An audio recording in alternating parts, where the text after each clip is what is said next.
बड़ा फ्रॉड है। अरे वही लड़की है।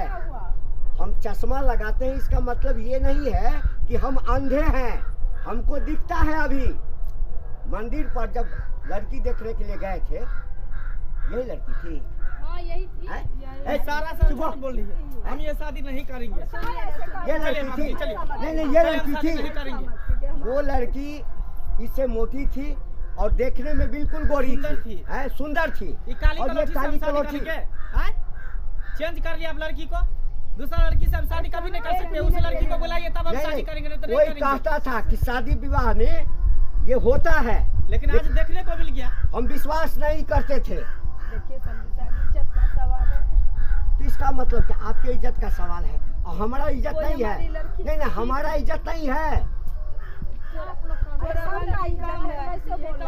कुछ है। नहीं, गोटकी क्या